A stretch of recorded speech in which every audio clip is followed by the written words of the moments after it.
And I read an article from the New York Times that Bill Gates had just donated $50 million to Kamala Harris's campaign.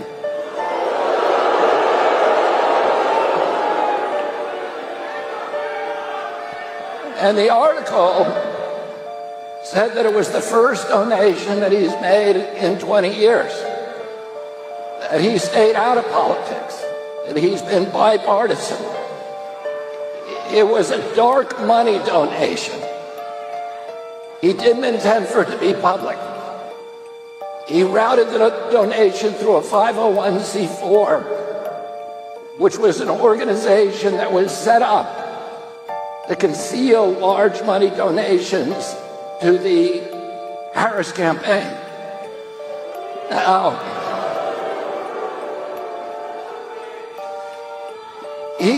he said, when the Times asked him, he said he had donated zero in the 2020 campaign when President Biden was running against President Trump.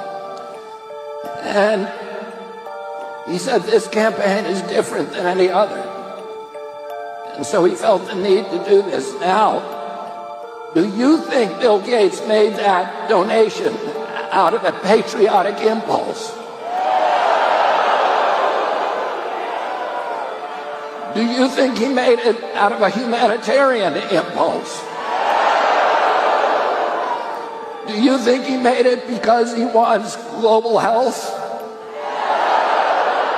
Or because he wants to make America healthy again?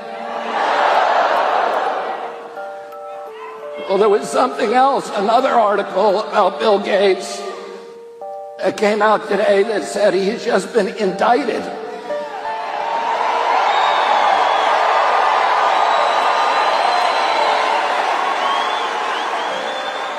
He's been indicted in the Netherlands for lying to the public about the COVID vaccine.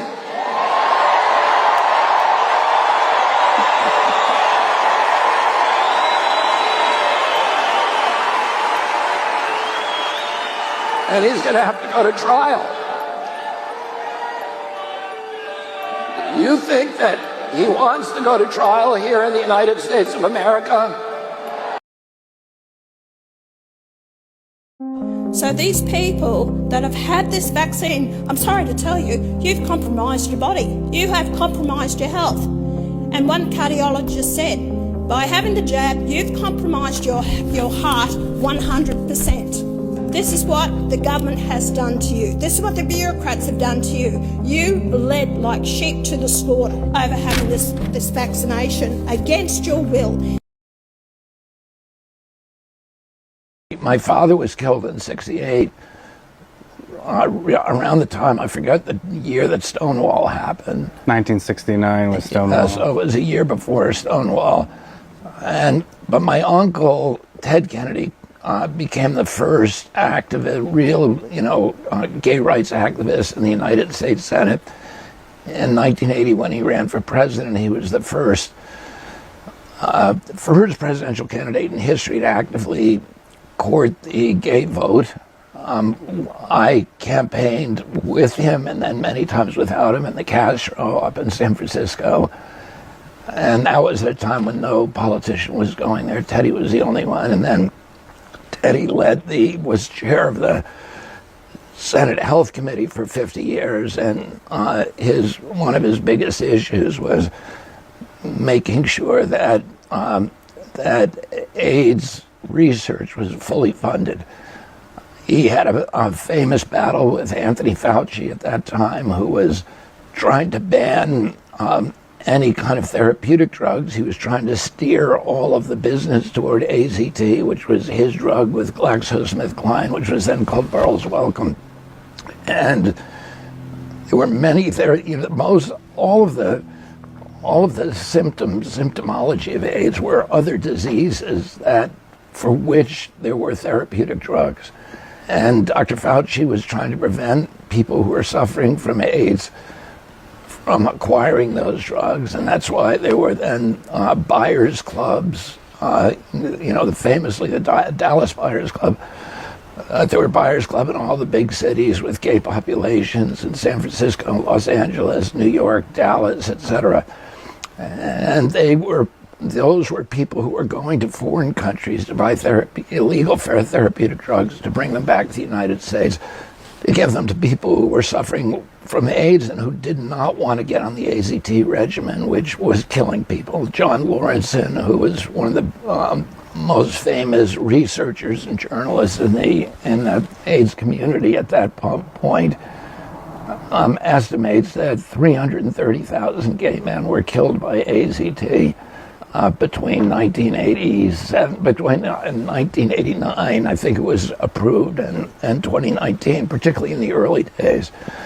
And a lot of people did not want to get on AZT. They wanted to try these other therapeutic drugs, and Anthony Fauci refused to test them for efficacy. And my uncle ultimately forced him to test them. My uncle hired Terry Byrne, who was the first openly gay chief of staff in the United States. AI? Yes. It's going to cause the biggest financial crash in history. AI? Yeah, mark my words. The reason is because AI cannot measure insanity. So when there's a panic, AI is going to kick in and they're going to sell. So that's what happened 2 years ago.